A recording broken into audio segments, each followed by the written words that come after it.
Back in the late 90s and early 2000s, cloning was a scorching hot news topic. Though we don't agree on mostly anything these days, back then there were legitimate reasons for vehement opinions on both sides, as the ability to clone pets and humans began to feel eerily reachable.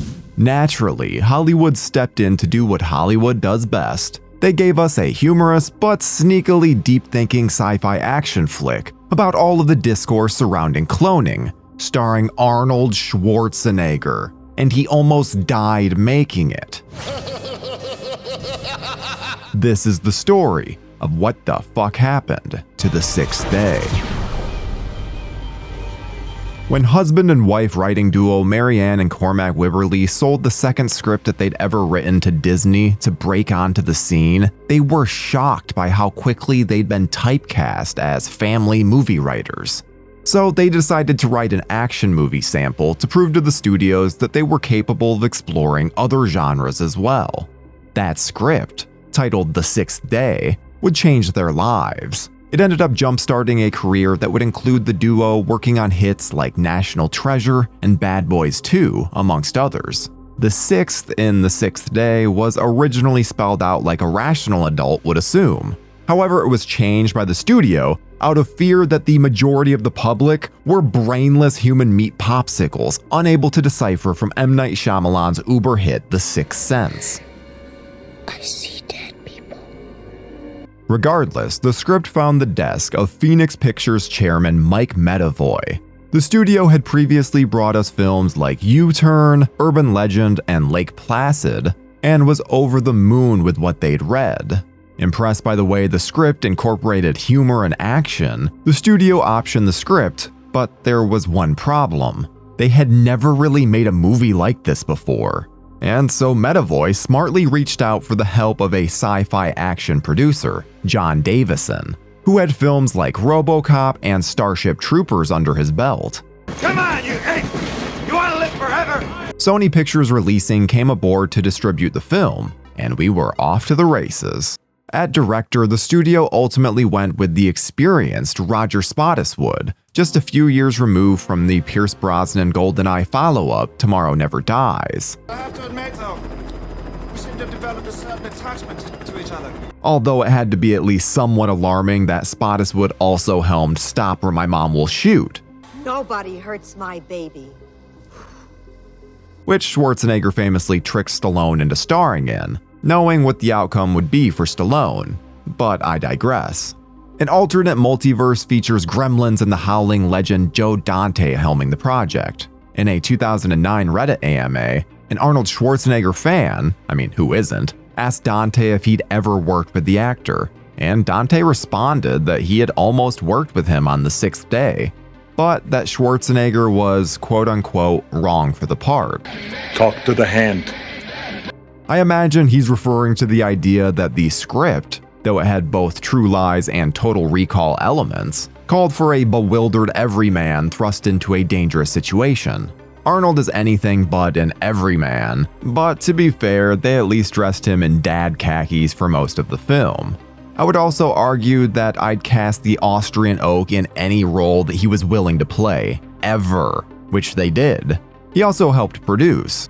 Arnold, along with his $25 million price tag, was set to play the character of Adam Gibson, a family man and business owner who ends up wrapped in a billionaire's human cloning conspiracy. One day, the happy-go-lucky Adam shows up to his surprise birthday party to see another version of himself in his home, kissing his wife and eating his birthday cake. There's someone in my house eating my birthday cake with my family, and it's not me.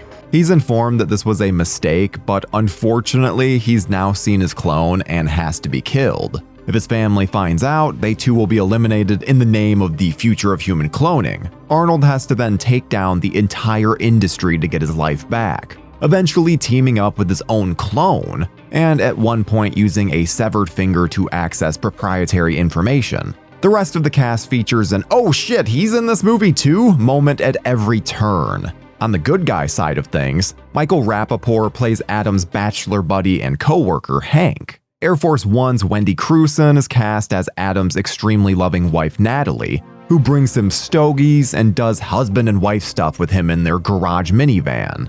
The bad guys are led by ghost actor Tony Goldwyn as Michael Drucker, who gives an impressively believable evil Steve Jobs-like performance as a heartless corporate figurehead playing God.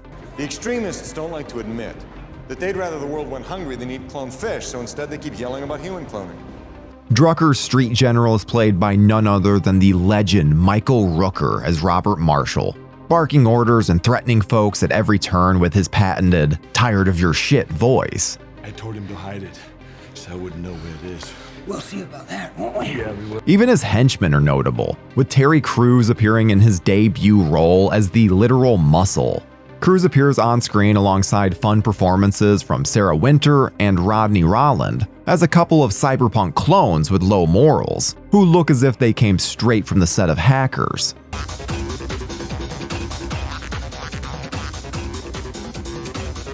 A lot of these characters are fun, but surface-level action archetypes until we reach Robert Duvall as Dr. Griffin Weir, a good person at heart, tortured by his past decisions. Yeah, you heard that right, Robert fucking Duvall, who Schwarzenegger specifically recruited into the role, knowing the kind of heart that he would inject into the project. Don't start. I am so sorry. Don't start! Don't start! Don't start! The Sixth Day was originally set to take place 20 to 30 years into the future, but plans were changed when the world caught up to the script's technology quicker than expected. As the film was moving forward, so were the news headlines around the topic of human cloning. The birth of Dolly the sheep, the first mammal to ever be successfully cloned, that we know of at least, was announced in 1997, which led to then-President Bill Clinton banning federal funding for human cloning that same year. The decision was made to circumvent the original plans and base the Canada shot film a mere 15 years into the future, landing us in 2015, the same year that Back to the Future Part 2 takes place, by the way. While we don't have hoverboards or time travel, the Sixth Day was able to kind of anticipate some of our current technology. For the self-driving cars, Arnold says that they went to General Motors and asked for their future prototypes. This resulted in them supplying $15 million of futuristic vehicles, which were transported in heated trailers. There's a helicopter that turns into somewhat of a jet called a Whispercraft, weighing in at a whopping 7,000 pounds and featuring a working dashboard, though it wasn't actually flyable. The rig was created by the designer of the human spaceship from Alien, Ron Cobb. The Demolition Man-esque laser guns, lovingly dubbed the Foosh guns, were created by special effects supervisor Michael Lantieri by filling the barrel with water and calcium carbide so that when fired, a gas was released and ignited by glow plugs, creating a light effect. Most impressively, and as it turns out accurate, Arnold at one point uses an interactive smart fridge in his kitchen. Something I still can't afford in 2025, but by God they exist. One mustn't forget Hank's dream girlfriend, a switch-on, switch-off hologram that wants to watch sports with you, loves that you go straight to your chair after work, and even unzips your pants for you. Darling, where are you? Hi, sugar. On the ugly side of things, there is what's supposed to be a futuristic doll called a SimPal that actually looks like someone should take it back to the evil Dark Ages and burn it with fire. The SimPal has a hilarious amount of screen time in The Sixth Day, with the movie hellbent on making the probably satanic doll suffer at every turn. Seriously, look at this thing. Which, incidentally, if you're a big weirdo who wants Jeffrey Dahmer's Annabelle sitting on your kitchen island, well, you can currently purchase one of these on-screen used props on eBay for $3,500. Just know that you're being judged by us. Sing Go to sleep, Cindy. Would you like to sing with me? Go to sleep. To create all these effects, some of which haunting and unfortunate, the production had originally planned on filming 300 special effects shots, which throughout pre-production quickly ballooned to 700, with the project now sporting a budget of $82 million, which when adjusted for inflation would be about $150 million today. According to visual effects supervisor Peter Curran, the Infusion Lab alone took 3 months to create, with 2 crews often working day and night. The lab featured 85,000 and 32,000 gallon water tanks both filled with 86-degree water. They did this to make it more palatable for a scene in which Arnold would hide in the tanks from his assailants. The water may have been comfortable, but the scene almost took the beloved actor from us for good.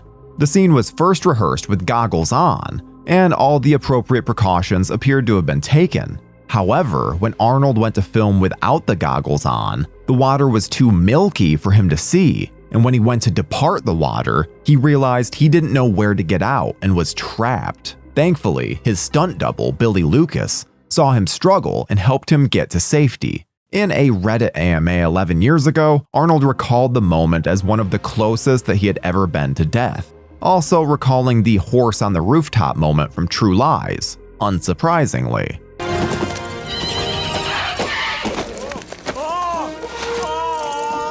Speaking of early deaths, the first moments of the film feature a much brighter future for Vince McMahon's XFL Football League.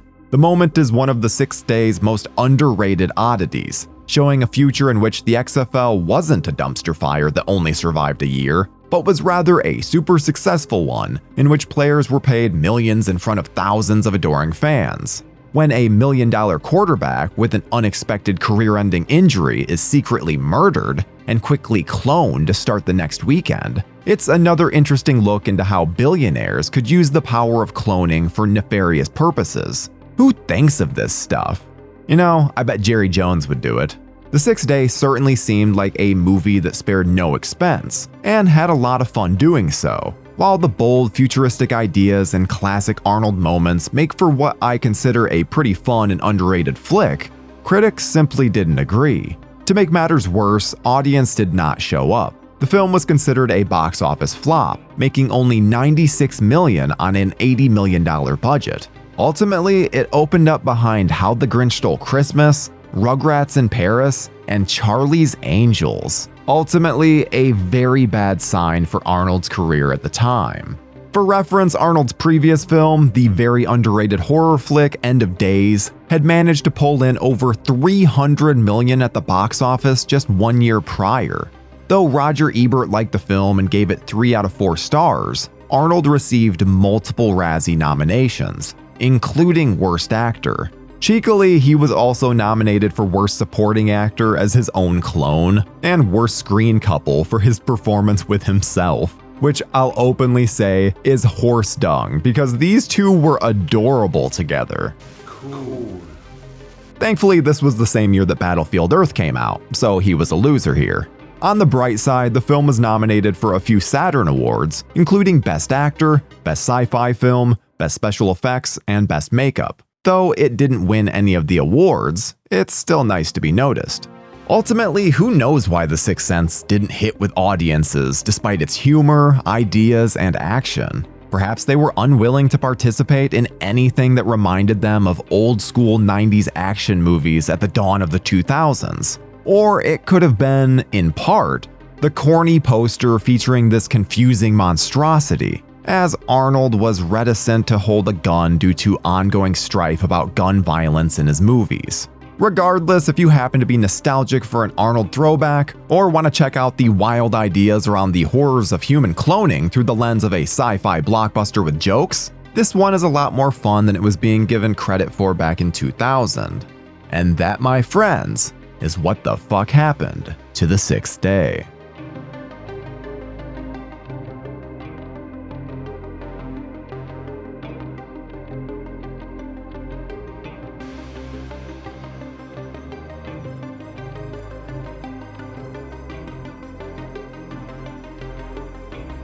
Thank you for clicking on our video, everybody. If you like what you saw here, please make sure you like the video and subscribe and share with your friends who like this sort of content. JoBlo was created by movie fans for movie fans, and we appreciate your support.